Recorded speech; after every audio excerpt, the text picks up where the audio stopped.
Quand vous dites « je suis parti en vérifiant tout », vous n'aviez quand même pas de radeau de survie, quoi. Si le bateau coulait, vous faisiez quoi?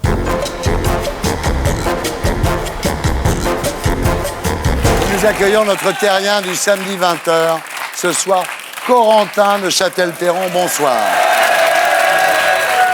Alors Corentin, à 25 ans, alors que vos connaissances en navigation se limitent à quelques ronds dans l'eau en optimiste, vous décidez de naviguer du Bangladesh à La Ciotat à bord d'un bateau que vous avez fabriqué vous-même avec de la toile de jute. Alors au départ, tout le monde nous a pris pour un fou. Désormais, le monde de la mer vous appelle le Petit Prince.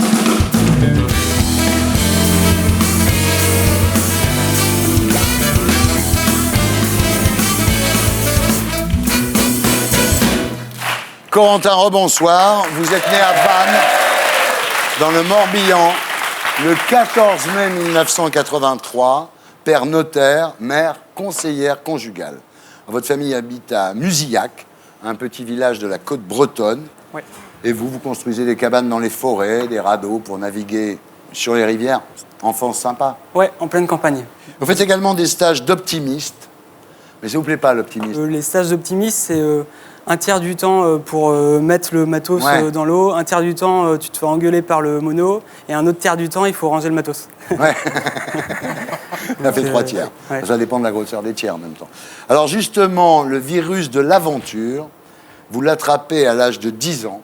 Vous partez passer vos vacances scolaires chez un oncle qui habite en Guinée-Conakry. Et là, vous passez vos journées avec les gamins des rues, vous jouez sur une déchetterie, vous récupérez tout ce qui traîne pour fabriquer des jouets, des petites voitures, quoi. Là, c'est la découverte, là. Ben, ce qui est génial d'arriver dans un pays comme ça, qui est aussi différent quand on est gamin, c'est qu'on n'arrive pas comme un touriste. Et directement, les gamins, ce qu'ils vous font, ça vous dit d'aller jouer à la décharge?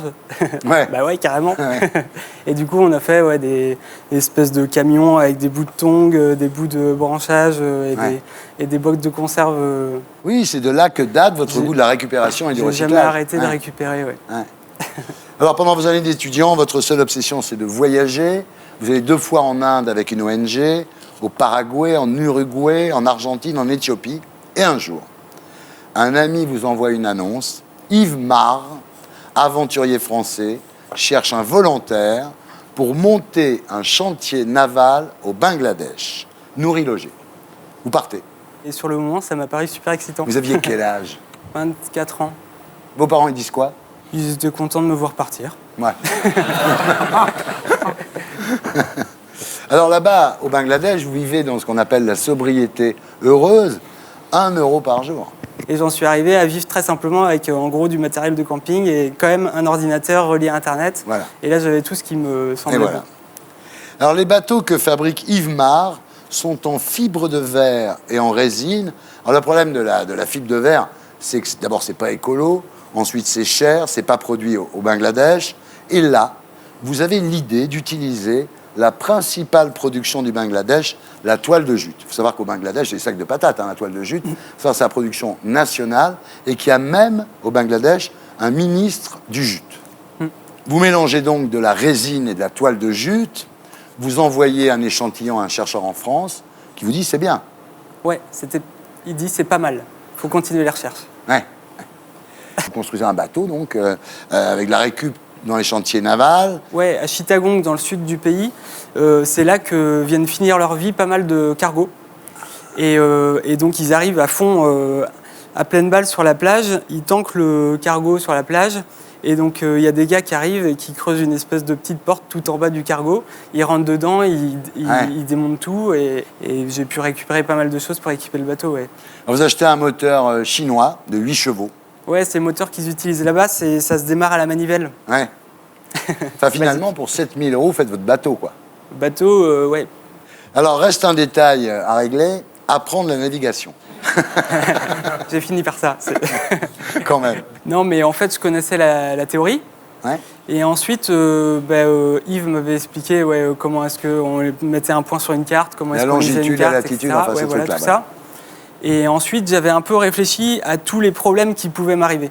Ouais. Qu'est-ce qui se passe si le bateau se retourne, si je suis pris dans une tempête, si j'ai plus d'eau, si j'ai plus de nourriture, si je tombe du bateau, etc. Et j'avais une réponse à peu près à chaque problème. Et le 13 février 2010, vous partez du Bangladesh, direction La Ciotat, dans votre coque de noix. Alors avec des faux papiers d'immatriculation, hein. Vous n'avez pas non plus d'autorisation. Ben non. Alors du coup, quand on part pas avec des vrais papiers, enfin quand on fait des faux papiers sur Photoshop, on est obligé de partir sans rien dire à personne. Voilà. Alors quelques heures après le départ, dans le delta du Gange, il y a un premier coup de vent. Et là, le bateau est carrément couché. Hein. Là, c'est... Ben, il y a une grosse barre de nuages qui arrivait du large, comme ça, mais qui arrivait super vite. Et moi, rien n'était prêt, je venais de partir. Et surtout que je comptais bien apprendre à naviguer les premiers jours. Ouais. Et théoriquement, ça se passait bien ces jours-là à la météo. Et en fait, la barre est passée et ça a vraiment couché le bateau d'un coup. Et tout était en vrac à l'intérieur. Je me suis retrouvé trempé et avec un espèce de petit doute qui naissait. Est-ce que ça va le faire? Alors un mois plus tard, vous pénétrez dans le port de Galle, pointe sud du Sri Lanka. Comme vous n'avez pas de document de sortie de votre port d'origine, c'est ce qu'on appelle le port of clearance, vous êtes bloqué. Ouais, au final, j'ai payé, j'ai jamais su si c'était un bakchich ou une amende, mais on a réussi à s'arranger. Ils ont vu que j'étais pas vraiment un trafiquant de drogue. Non. Donc ça a été. Alors, au Sri Lanka, votre frère vous apporte un radeau de survie, parce que quand vous dites « je suis parti en vérifiant tout », vous n'aviez quand même pas de radeau de survie, quoi. C'est-à-dire, si le bateau coulait, vous faisiez quoi? Il restait quelques incertitudes. Voilà, c'est le moins qu'on puisse en dire. Bon, ensuite, vous quittez le Sri Lanka pour Oman. Alors là, c'est donc la presqu'île arabique. Un mois au milieu de l'océan, avec 5000 mètres de fond en dessous. Quand on se baigne, c'est flippant, non? Ouais, surtout qu'il y a des requins dans le coin. Ah ouais. Ouais. Et il fallait que je nettoie la coque une fois par semaine. Et ouais, au début, ça fait un peu des frissons dans le dos. Ouais. Alors, vous mangez des nouilles chinoises avec des champignons déshydratés, des boulettes de soja, des épices. Beaucoup d'épices, hein. Vous faites toujours la même chose, mais en changeant les épices, quoi. Ouais, c'est ça. C'est un bon conseil que je peux te donner. Tu devrais faire ça. Ouais. Le même plat. Alors, en revanche, la pêche, vous n'y arrivez pas du tout. Hein. Non, étonnamment. Vous avez fait 3 poissons. Bah ouais. Comment ça se fait? Un peu honteux là-dessus, problème de matos. Hein. Ouais. Je crois qu'il n'y a que ça. Alors, à l'approche de la Somalie, évidemment, là-bas, il y a les pirates. Hein. Alors, vous n'avez pas d'armes, en fait. Vous vous dites, les pirates, ils vont venir sur le bateau pour regarder, manger et tout. Donc, j'ai des somnifères. C'est vraiment... Je vais mettre des somnifères dans la bouffe pour endormir les pirates. C'est Tintin, hein, là, excusez-moi. Excusez-moi. C'est quand même Tintin, ouais. Capitaine Milou veut nous dire quelque chose. C'est ça. Non, mais j'avais pas mal étudié les attaques de pirates et effectivement, ils mangent et ils boivent à bord. Donc je me disais, plutôt que de prendre une arme, endormir les pirates et les ligoter sur le mât, ça paraissait plausible, mais sur place, c'était beaucoup moins plausible. Et puis d'un coup, il y a des hélicoptères de militaires hollandais qui arrivent. En fait, ils font partie d'une mission européenne contre la piraterie. Ils vous disent, faites demi-tour. Je pouvais pas faire demi-tour parce que le vent allait dans tel sens et voilà, c'était impossible. Et puis ça faisait 3 semaines déjà que je naviguais, que j'avais pas vu un bateau. Vous tapez le voyage dans l'autre sens, oui. Alors, ils vous disent quand même, écoutez, faites attention, surveillez l'horizon et baissez les voiles si vous voyez un autre bateau. Et donc, vous passez une semaine à scruter l'horizon comme ça. Et à la fin, vous avez les yeux complètement brûlés, évidemment. Ouais. Sale semaine. Ouais. Vous dites, je traversais le territoire des pirates à la vitesse d'une trottinette. Mais sur les 6 mois, la moyenne de vitesse, c'était ça, 7 km/h, je crois. Alors ensuite, votre frère vous rejoint à nouveau pour traverser la mer Rouge. Alors là, il vous apporte rien parce qu'il est encore plus mauvais que vous en navigation, votre frère. Hein. Pas terrible. Un peu de recettes de cuisine. Ouais. Et là, il y a des grosses vagues. Hein. Vous testez la résistance de votre invention. Et un petit bateau comme ça, dans des creux de 3 mètres, c'est assez impressionnant. Ouais. Alors ensuite, c'est le canal de Suez. Alors, le canal de Suez, ce qu'il faut savoir, c'est qu'il faut pouvoir faire marche arrière. Donc, votre bateau, il n'a pas de marche arrière. Donc, vous bricolez un truc, vous êtes vraiment bon, pour que le bateau puisse faire marche arrière. Et en fait, j'avais déjà vu au Bangladesh des moteurs comme ça. De temps en temps, par erreur, le truc démarrait à l'envers. Et du coup, je me suis dit, ça se trouve, ça peut marcher. Alors, c'est super dangereux pour le moteur, ça peut tout casser.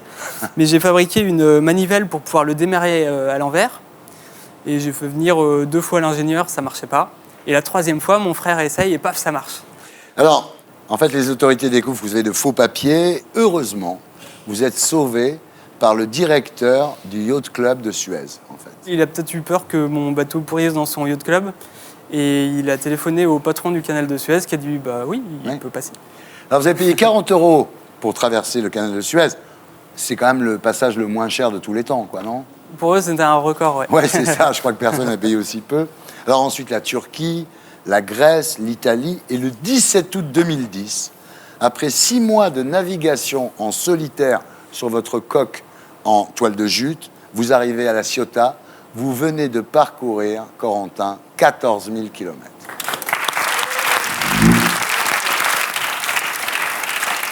La jute a tenu. Ouais. Mission accomplie. Il y a pas mal de trucs qui n'ont pas tenu, mais tout ce qui est jute, ça a tenu. Ouais. Alors, le 15 septembre suivant, vous présentez votre bateau au public. Et aujourd'hui, vous l'avez prêté une copine pour traverser l'Atlantique. Ce bateau, il en aura fait. Hein. J'ai eu la chance de trouver quelqu'un, Capucine, qui a pu reprendre le bateau. Et elle a pu continuer à faire vivre le bateau en traversant l'Atlantique avec. Ouais. Et donc là, le Taratari, qui est parti du Bangladesh, est en Martinique. Oh là là, c'est extraordinaire. Non? Alors voilà, vous avez construit ensuite un deuxième bateau, toujours en jute, qui s'appelle le Gold of Bengal. Alors là, vous voulez travailler l'autonomie. C'est-à-dire que dans ce bateau, il y a une serre pour les légumes, un poulailler pour les œufs, ce qui fait que tu peux te balader et bouffer pendant des mois et des mois et des mois. En théorie. En théorie. Non, parce que justement, le but, c'était d'expérimenter tous les systèmes qui mélangent high-tech et low-tech, en fait. Ouais. C'est-à-dire essayer de faire pousser des légumes sans terre en aéroponie, c'est-à-dire qu'il faut réussir à créer un engrais à base de fientes de poule, d'urine, d'algues, d'os de poulet concassés, etc., pour réussir à donner tout ce dont la plante a besoin. Et puis vous avez créé une association pour des projets à base de jute pour que les paysans du Bangladesh continuent à en produire. Ouais. Vous êtes génial, Corentin, vraiment, vraiment. C'est l'illustration de ce que disait Gandhi. Ouais. Il disait, un arbre qui tombe fait beaucoup de bruit, mais une forêt qui pousse le fait en silence. Et ça, c'est des forêts qui poussent partout de gens qui ont plein de petites initiatives, d'idées. Et c'est vachement bien. Je souhaite à la France d'avoir beaucoup de Corentin. Ouais. Et pour être sûr de ne rien rater de Inarditube, abonnez-vous et mettez un pouce bleu.